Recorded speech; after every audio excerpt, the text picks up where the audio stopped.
சென்னை கூவம் ஆற்றில் சடலமாக மீட்கப்பட்ட முகேஷின் உடல் ராயப்பேட்டை அரசு மருத்துவமனையில் பிரேத பரிசோதனை செய்யப்பட உள்ளது. இதுகுறித்து நமது செய்தியாளர் அன்சர் அலி தரும் கூடுதல் தகவல்களை இப்போது பார்க்கலாம்.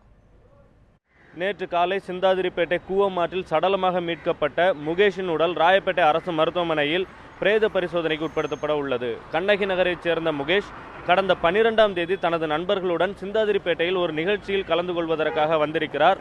அந்த நிகழ்ச்சியின் போது அங்குள்ள மற்றொரு தரப்பினருடன் ஏற்பட்ட மோதல் காரணமாக முகேஷ் மற்றும் அவரது நண்பர்கள் அங்கிருந்த வாகனங்களின் கண்ணாடிகளை உடைத்ததாக கூறப்படுகிறது. இதனையடுத்து காவல்துறையினருக்கு தகவல் தெரிவிக்கப்பட்டு அவர்களை பிடிக்க காவல்துறையினர் வந்தபோது காவல்துறையினரிடமிருந்து தப்பிப்பதற்காக முகேஷ் கூவம் ஆற்றில் குதித்தார் என கூறப்படுகிறது. இதனை அடுத்து நேற்று முன்தினம் அவரது பெற்றோர் முகேஷை தேடி அவர் கிடைக்காததால் நேற்றைய தினம் கூவம் ஆற்றின் கரையோரம் தேடி இருக்கிறார்கள். அப்போது முகேஷின் உடல் சடலமாக கூவம் ஆற்றில் மிதந்து வந்ததை அடுத்து காவல்துறையினருக்கு தகவல் தெரிவிக்கப்பட்டு அந்த உடல் மீட்கப்பட்டிருக்கிறது.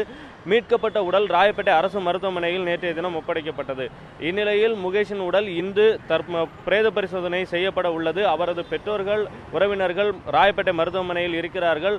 காவல்துறையினர் பாதுகாப்பும் அதிக அளவில் போடப்பட்டிருக்கிறது. இந்நிலையில் முகேஷின் மரணம் குறித்து ஆர்டிஓ விசாரணைக்கு உத்தரவிடப்பட்டிருக்கிறது. முகேஷின் பெற்றோர் தரப்பில் முகேஷ் காவல்துறையினர் விரட்டியதால் தான் கூவம் ஆற்றில் குதித்து உயிரிழந்தார் என்று குற்றம் சாட்டப்பட்டுள்ளது. ஏற்கனவே கடந்த மார்ச் மாதம் 11ஆம் தேதி முகேஷை காவல்துறையினர் விசாரணைக்காக அழைத்து சென்றிருப்பது குறிப்பிடத்தக்கது.